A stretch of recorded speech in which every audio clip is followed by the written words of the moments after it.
Le silence, parfois, en dit plus long que les mots. Mais lorsque Priscilla Presley, à l'âge de 79 ans, décide de s'exprimer publiquement, le monde écoute. Ce n'est pas une confession anodine, c'est un véritable séisme émotionnel.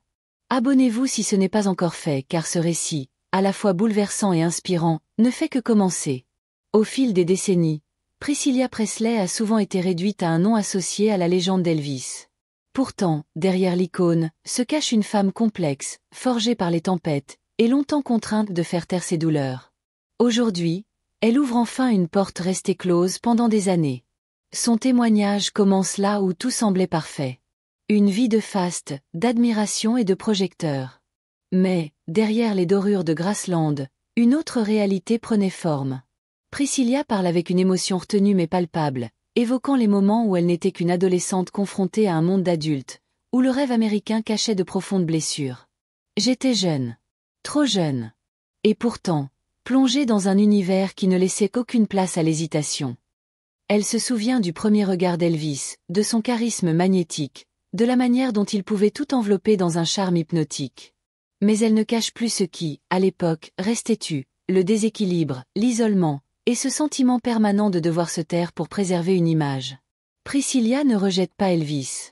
Elle ne cherche pas à le blâmer. Ce qu'elle révèle, c'est une vérité plus nuancée, plus humaine.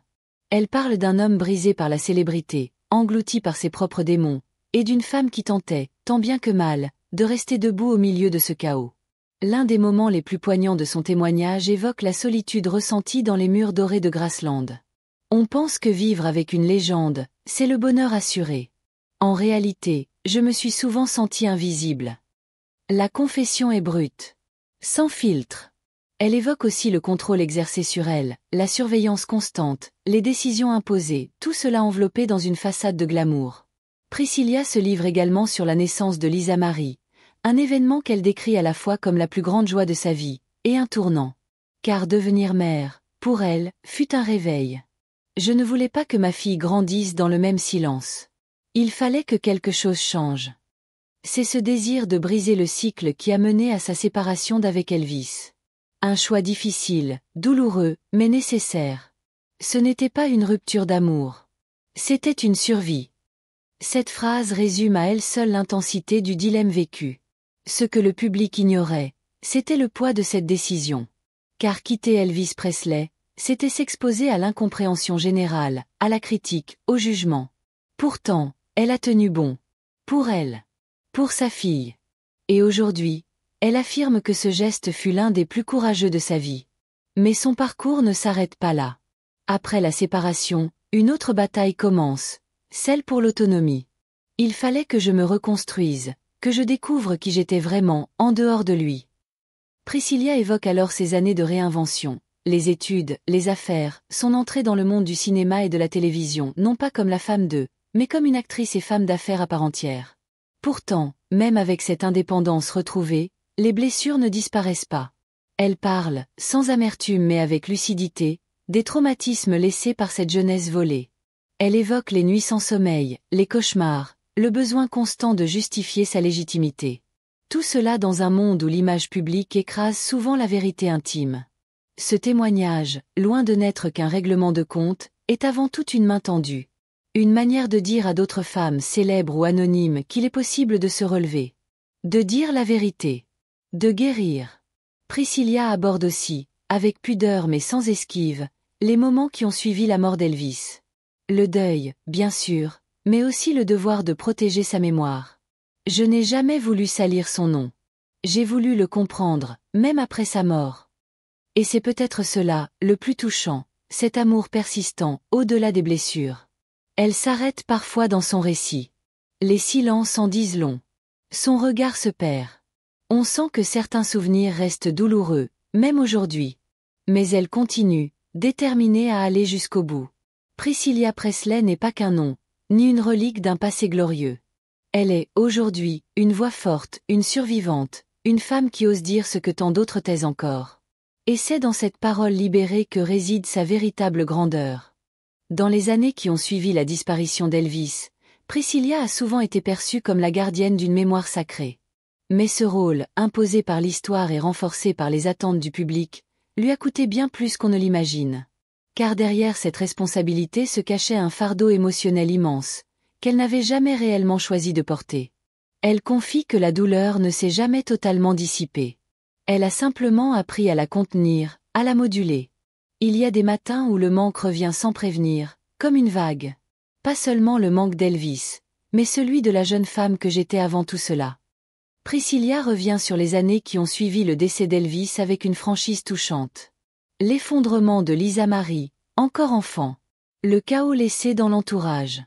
Les rumeurs, les spéculations, les regards intrusifs.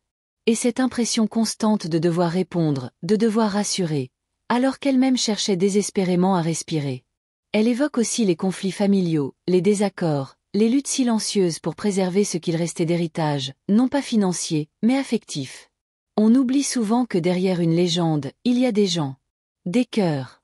Des silences brisés. Son regard se durcit lorsqu'elle parle des médias, de leur manière de réduire des tragédies humaines à des gros titres. Mais au fil du récit, quelque chose d'autre émerge. Une sorte de résilience paisible. Un instinct de survie que rien n'a réussi à éteindre. Priscilla a, au fil des années, construit sa propre voie. Une existence en marge du mythe, mais jamais en rupture. Elle a su faire coexister les souvenirs et les réalités, sans jamais trahir ni l'un ni l'autre.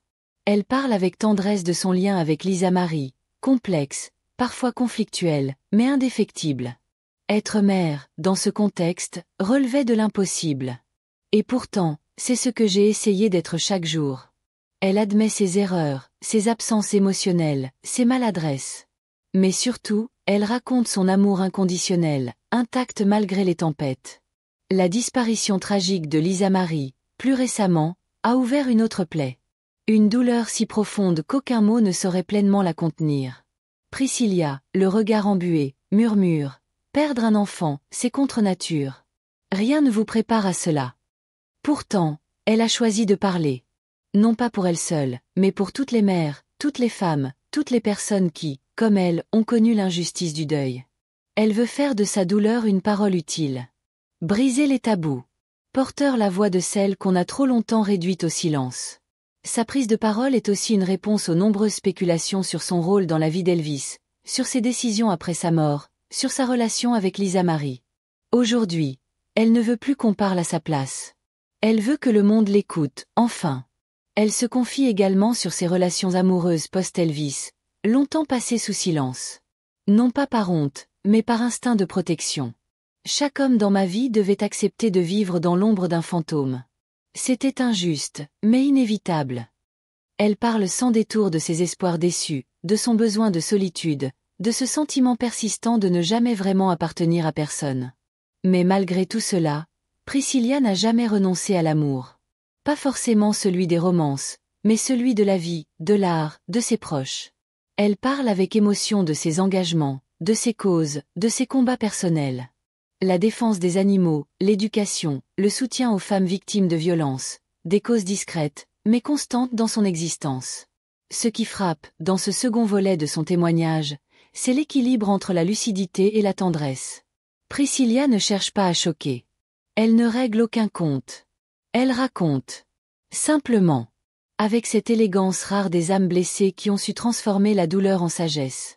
Elle termine cette partie de sa confession en évoquant le temps. Non pas comme un ennemi, mais comme un allié. Vieillir, c'est apprendre à regarder derrière soi sans colère, et devant soi sans peur. Une phrase douce, mais puissante, comme un écho à toute une vie. Aujourd'hui, à 79 ans, Priscilla Presley ne cherche plus à séduire ni à plaire. Elle cherche à transmettre. Elle s'est longtemps tenue à l'écart du tumulte, dans une pudeur presque sacrée. Mais l'heure est venue pour elle de livrer ce qu'elle porte depuis trop longtemps dans le secret de son cœur. Dans cette dernière partie de sa confession, Priscilla revient sur ce qu'elle appelle les ombres silencieuses, ces instants de doute, ces minutes d'angoisse, ces nuits d'insomnie qui l'ont façonnée autant que les événements majeurs de sa vie. Des moments que personne ne voit, mais qui marquent profondément. Elle raconte son rapport au public, si ambivalent. L'amour inconditionnel des fans, leur fidélité bouleversante, mais aussi la fatigue d'être sans cesse ramenée à Elvis. Parfois, j'avais envie de crier, je suis aussi une femme, pas seulement une veuve éternelle. Ce cri, longtemps retenu, résonne enfin. Et puis, il y a Graceland. Lieu de mémoire, de magie, mais aussi de contradiction. Elle explique combien il fut difficile de faire vivre ce sanctuaire sans trahir son essence. Comment transformer une maison en musée, sans en faire un mausolée? Comment gérer l'émotion collective tout en préservant l'intimité de ceux qui l'ont vraiment habité? Mais Priscilla, avec une dignité constante, a trouvé l'équilibre.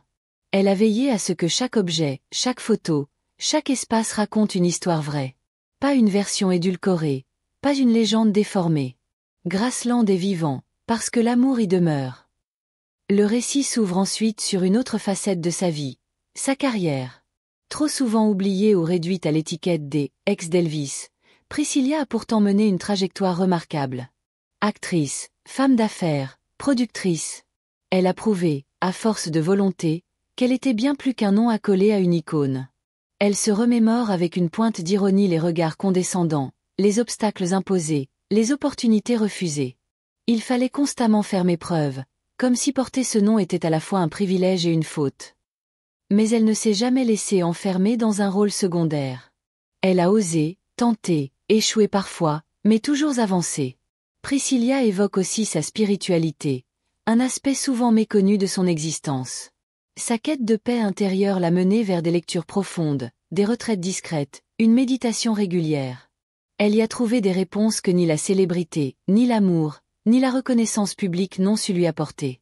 Puis vient une réflexion plus universelle, presque philosophique, sur la vieillesse. Non pas comme un déclin, mais comme une révélation. Vieillir, ce n'est pas perdre, c'est s'alléger. Elle parle du corps qui change, du regard qui s'adoucit, de l'âme qui, enfin, cesse de vouloir tout prouver. Et dans cette lumière apaisée, elle adresse un message aux femmes. À toutes les femmes. Celles qui aiment en silence. Celles qui sacrifient sans retour.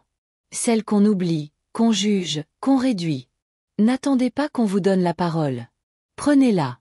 Et dites ce que vous avez à dire, même si votre voix tremble. Priscilla Presley n'est plus cette jeune fille de 14 ans tombée dans un destin qui la dépassait. Elle est une femme debout, entière, lucide. Une survivante, non pas d'un drame, mais d'une époque, d'un système, d'un monde qui ne lui laissait que peu de place pour exister autrement que dans l'ombre d'un homme. Aujourd'hui, elle choisit la lumière. Sa lumière. Celle d'une femme qui a aimé, perdu, grandi, et qui regarde l'avenir avec la sérénité de celles qui n'ont plus rien à prouver. Et c'est là, précisément, que son récit prend toute sa puissance. Non pas dans les détails croustillants ou les révélations chocs, mais dans cette sincérité nue, désarmante. Cette voix qu'elle a retrouvée. Et qui, désormais, ne se taira plus. Si ce témoignage vous a touché, soutenez-nous en vous abonnant et en partageant cette histoire. D'autres voix attendent d'être entendues.